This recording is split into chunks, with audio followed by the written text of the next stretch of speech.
अस्सलाम वालेकुम। कैसे हैं आप सब लोग? उम्मीद है आप सब लोग खैरियत से होंगे। आज एक्चुअली मैं बहुत खुश हूँ यार, क्योंकि देखो कल किसी ने मेरा चैनल सब्सक्राइब किया है। अभी क्या है ना, देखो मैं क्या बोलता हूँ, मेरा मतलब मैं क्या कंटेंट दे रहा हूँ यूट्यूब पर, मुझे खुद पता नहीं है। मतलब ये कितना इम्पोर्टेंट है, ये लोगों के काम आएगा भी क्या नहीं पता नहीं। लेकिन देखो एक सब्सक्राइबर मुझे 8 दिन के अंदर मिल गया है ना, तो मैं बहुत खुश हूँ। मतलब मुझे लगता है कि मैं जो कुछ बोल रहा हूँ वो धीरे धीरे इंशाल्लाह लोगों तक पहुँचेगा। और अल्लाह का ये लाख लाख एहसान है कि मुझे मेरा पहला सब्सक्राइबर मिला है। अब देखो मुझे आज जिस टॉपिक पे बात करना है ना, वो एक ऐसा टॉपिक है ना, देखो वो टॉपिक ये है कि गरीब लोग गरीब क्यों होते जा रहे हैं और अमीर लोग अमीर क्यों होते जा रहे हैं। अभी बिलियनियर्स की लिस्ट अगर आप इंडिया में देखेंगे ना, तो वो कुछ चुनिंदा लोग हैं। अभी नाम लेना तो ठीक है, ले सकते हैं, अदानी है, अंबानी है, ये कुछ कुछ लोग हैं, मिलियनर्स है, इनके पास पैसा बढ़ता ही जा रहा है ना, और बाकी के लोगों के पास पैसा कम ही होता जा रहा है। ठीक है, इतने बड़े बड़े लोगों की बात तो छोड़ दो, अपने लोकल लेवल पे आप देखो, मतलब आप क्या तरफ नज़र डालो ना, जो लोग अमीर हैं वो अमीर ही होते जा रहे हैं, और जो लोग गरीब है वो गरीब ही होते जा रहे हैं।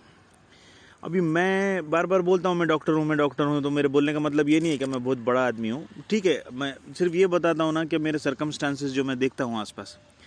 अभी मैं सुबह उठता हूँ ना, मैं मतलब जिस एरिया में रहता हूँ ना, वो एक मिडिल क्लास एरिया है। मतलब बचपन से ही हम लोग यहाँ रहते थे, तो फिर हमने कुछ चेंज नहीं किया। ठीक है, और जहाँ मैं काम करने के लिए जाता हूँ ना, वो एकदम हाई क्लास एरिया है। अब ये दोनों एरिया का डिफरेंस मुझे साफ नज़र आता है। सुबह में उठता हूँ ना, अपने अतराफ देखता हूँ तो वही परेशानी। मतलब एक बार क्या हुआ ना, एक हॉस्पिटल का इनाग्रेशन था, गवर्नमेंट हॉस्पिटल का इनाग्रेशन था, वो मेरे घर के पास था। तो गवर्नमेंट हॉस्पिटल का इनाग्रेशन होने की वजह से क्या है ना, वहाँ पे बड़े बड़े ऑफिसर्स आ रहे थे, मतलब गवर्नमेंट के ऑफिसर्स। तो एक ऐसे ही ऑफिसर था, तो मेरा घर नज़दीक होने की वजह से मेरी उसकी जान पहचान थी थोड़ी।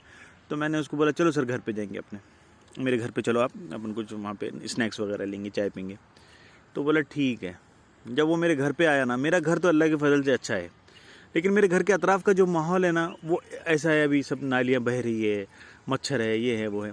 तो वो जो बड़ा ऑफिसर था ना, वो मेरे घर में आया, उसने मतलब इस चाय वाय पिया, नाश्ता वाश्ता करे हम लोगों ने। फिर वो बाहर निकलते वक्त मुझे बोलने लगा, अरे यार कितनी गंदगी है यहाँ पे। मैंने बोला सर हो जाएगा धीरे धीरे, अभी ये अब मैं क्या बोलता ना उसको। मैंने बोला सर ये अभी नया नया एरिया डेवलप हुआ है, अभी यहाँ पे सब कुछ काम होना बाकी है। हालांकि मैं जानता था वो सालों से वैसे ही है और उसके चेंज होने के चांसेस बहुत कम है। अब दूसरा ये देखो ना, कि अभी हम कोई हाई क्लास सोसाइटी में जहाँ मैं काम करता हूँ वहाँ जाता हूँ ना, वहाँ लोगों के पास टाइम नहीं है।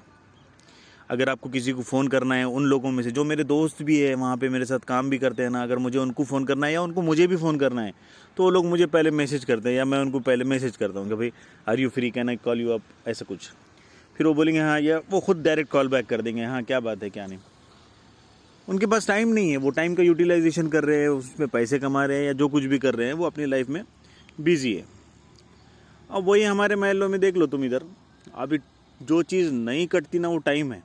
मतलब सुबह से लेके शाम तक पूरी दुनिया की बातें कर लो, हर चीज़ अमेरिका, हर चीज़, मतलब दुनिया में जितने लफड़े चालू है सबके बारे में डिस्कशन कर लो, लेकिन टाइम ही ख़त्म नहीं हो रहा। मतलब होटलों में जाओ बैठे, कहीं भी जाओ बैठे। देखो यार क्या है ना, टाइम इज़ मनी बोलते ना, वैसा हमारे पास जो मनी है ना वो टाइम ही है, वो ख़त्म नहीं हो रहा है, वो यूटिलाइज ही नहीं हो रहा है। क्या करना समझ में नहीं आ रहा है, सुबह से शाम तक टाइम ही टाइम है। किसी से भी मिलो, अभी जो दोस्त मेरे जो डॉक्टर नहीं बने, या जो छोटा मोटा बिजनेस कर रहे हैं, या जो कुछ भी कर रहे हैं, उनके पास जाओ वो बैठे हैं, बस उनके पास टाइम ही टाइम है। तो यार मैं ये सोचता हूँ अभी सीरियस होने का टाइम है। देखो कब हमारे ऊपर कोई आफत आएंगी कोई नहीं जानता। अभी हम लोग ऐसा टाइम पास करते बैठे हैं ना, अब हम लोगों के पास पैसे नहीं है, हम लोग मतलब ऑन द ब्रिंक जीते रहते हैं।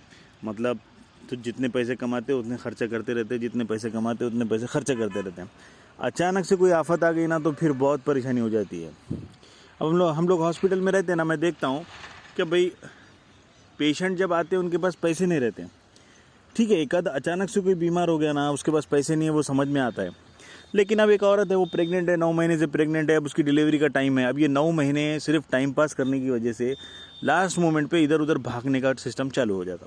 अभी पैसे नहीं है, गवर्नमेंट हॉस्पिटल में जाओ, वहाँ पे फिर कुछ कॉम्प्लिकेशन हो गए तो और आफत।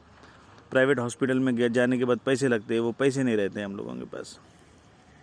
तो अब ये सब चीज़ें, और दूसरी बात ये, अब आप देखो ना, अभी एक ये तो कॉमन प्रॉब्लम मैं रोज़ ऑब्जर्व करता हूँ हॉस्पिटल में। एक समझो कोई फीमेल की शादी हो गई, अब वो अपने ससुराल चले गई, अभी प्रेगनेंसी हो गई, प्रेगनेंसी होने के बाद 4-5 महीने के बाद बूढ़े माँ बाप के पास लाके छोड़ने का सिस्टम। अब वो बूढ़े माँ बाप बेचारे हॉस्पिटल में लेके आते वो बच्ची को, वो घूमते रहते। मैं बहुत बार पूछता हूँ, इतने पेशेंट को पूछता हूँ मैं कि चाचा क्या बात है, तो वो बोलते भाई हमारी बेटी है। तो मैं बोलता हूँ तुम्हारा दामाद किधर है, वो है उधर, ये हम पहली डिलीवरी है ना, हम लेकर आए पहली डिलीवरी। अरे पहली डिलीवरी मतलब माँ बाप की जिम्मेदारी रहती है, ऐसा है क्या? वो बेचारे बूढ़े चाचा और वो खाला घूमते फिर रहे इधर उधर, ना उनको चलने आ रहा, ना उनके घुटने बराबर है, ना कुछ ना क्या। अब ये सब खराबियाँ हमारे अंदर ऐसी पैदा हो गई है कि जिसका कोई मतलब अभी तो सोल्यूशन दिखता नहीं है। खैर जाने दो, ये तो जनरल बातें हैं। लेकिन मैं ये बोल रहा था ना कि भाई थोड़ा थोड़ा पैसा जमा करना अभी हम लोगों ने जाग जाना चाहिए और थोड़ा थोड़ा पैसा जमा करना शुरू करना चाहिए। देखो मैंने पहले ही आपको बताया, ऐसा नहीं है कि आपको महीने में 10,000 या 50,000 रुपये हर महीना जमा करना है।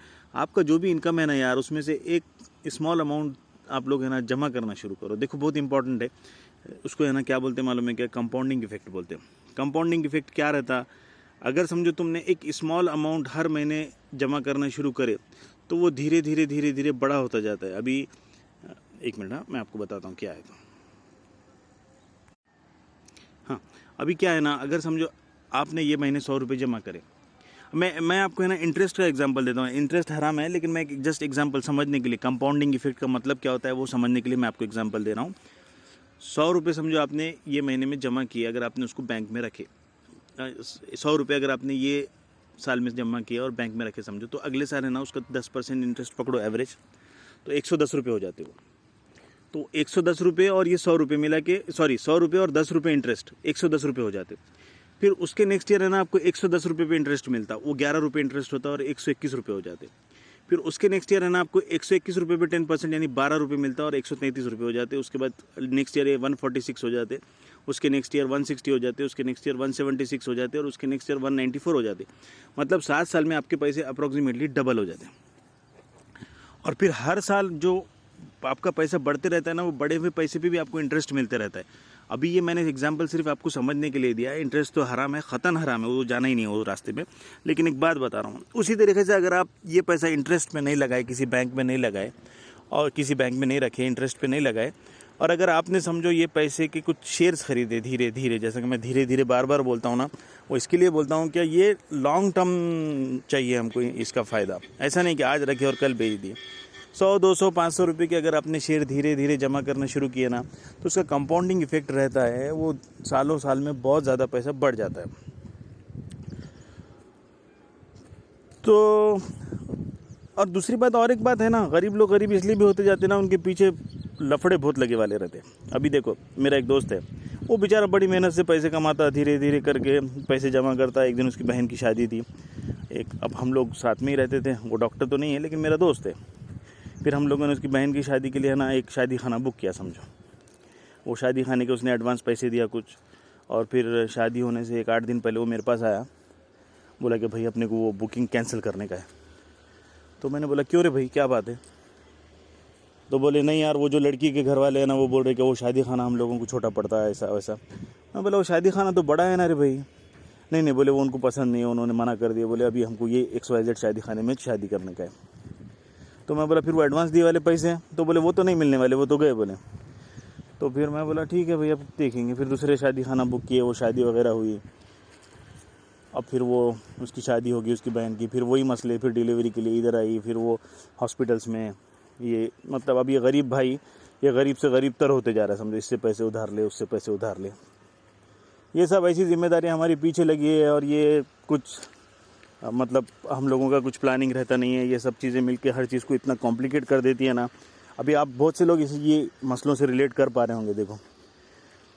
और अमीर लोगों का क्या है, उनके पास ऑलरेडी पैसे हैं। अभी वो सोसाइटी में जाओ, मतलब जहाँ पे मैं काम करता हूँ, वहाँ पे करोड़पति लोग हैं, उनको पूछो भाई शादी रजिस्टर्ड मैरिज होगी, शादी सिंपल मैरिज होगी, शादी अरे मेरे बेटे मतलब उसका भाई ने या बहन ने